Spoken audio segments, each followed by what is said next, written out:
Well, let's get more on those laws introduced into Queensland Parliament now, where the state's most violent young offenders are set to be jailed for life. Queensland Premier David Crisafulli joins us live from Brisbane now. Good morning. So, getting these laws in by Christmas was your election promise. You're almost over the line. How will the crackdown strike back against the youth crime crisis?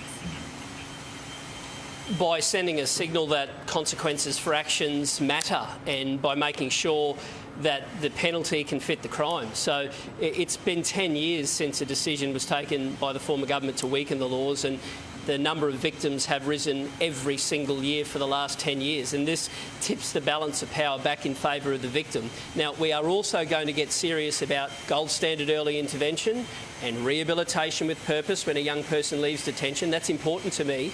It's important to Queenslanders. We've got to go right throughout what is a broken system, but this is the first strike back in a decade, and it's exactly what we promised Queenslanders we'd do before the election, and my commitment is to make sure we do fulfil this by Christmas. Yeah, harsher penalties may mean more full prisons, right? You've conceded the fact that this is going to put a lot of stress on Queensland's youth prison system. How are you going to stop that?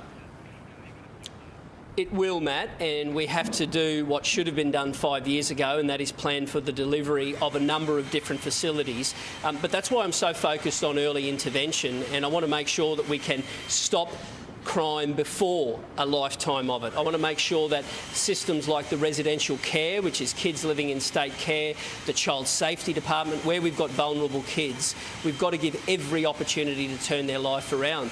We've spoken about circuit breaker sentencing, which is another alternative to detention, where kids will serve time in a rural setting and be able to get a different form of rehabilitation. Yeah. Whatever Queenslanders see is the problem, we are putting forward solutions, because in the end things can't go on. We can't continue to have a generation that know that their rights are greater than the rights of the victim. Exactly. And we can't continue to have more victims pile up year on year. Yeah, and that's what you promised. They're big promises, and now you're putting it into practice. We'll see what happens. Thank you very much, Premier, for your time this morning. Thank you, Nat.